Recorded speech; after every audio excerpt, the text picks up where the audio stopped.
All right, hello geometry. This is day 13 of your AMI, and I've had Carol of the Bells stuck in my head all morning. So this is my elf hat in celebration of Christmas and the Carol of the Bells. And we are doing angle sum of a triangle. So we are finding the value of x. And if we look inside this triangle, if you'll think back a couple of months to back when we were doing angle sum in a triangle, we all know that the angles, so angles in a triangle equal 180 degrees, right? Yes, Miss Abbott. Oh, thank you so much. So if we're looking at this triangle and we know that the angle measurement inside of it equals 180 degrees, I'm given two of those angles.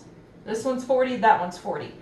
So if I take that 180 and subtract off both of these 40 degrees, so that's 80 degrees altogether, then I'm left with 100 degrees for this angle right here.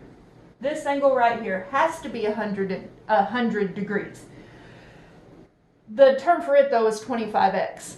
So if I know this has to be 100 degrees, I'm going to take that 25x and set it equal to 100. Makes sense. I'm going to divide both sides by 25. And x is equal to 4.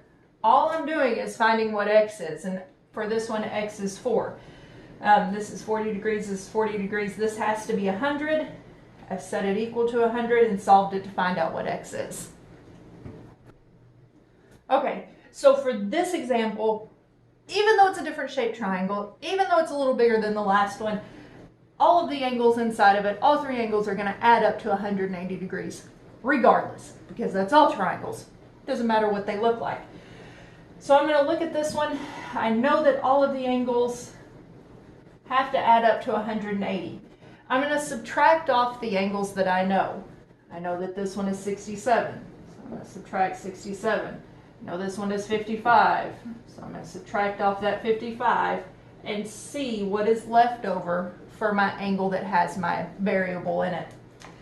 So 180 minus 67 minus 55, make sure I type that in correctly, gives me 58. Okay, so I know that this angle has to be 58 degrees, has to. So I'm going to take this expression that represents that and set it equal to 58 degrees. And then it's just a matter of one-step equation. I'm going to subtract 23 from both sides to find out what x is. And 35? X equals 35? Yep. And so I found out what x is. Another way you can do this, and I didn't show you this in the last example, I'm going to show it to you here. If you don't want to bother with subtracting off the angles that you know first, there's another way that you can do it.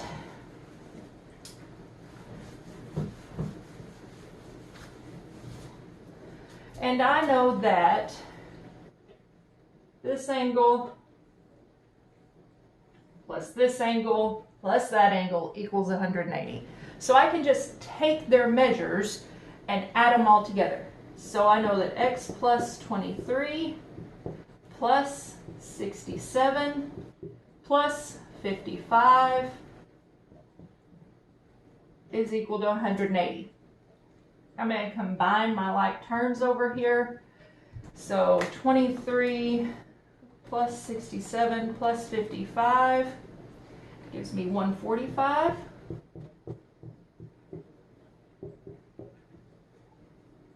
Okay. I'm going to subtract 145 from each side. And x is still 35. So that's just a couple of different ways that you can do these. Happy early or late Christmas, depending on if you're a glass half full, half empty kind of person. And I hope you have a good rest of your day.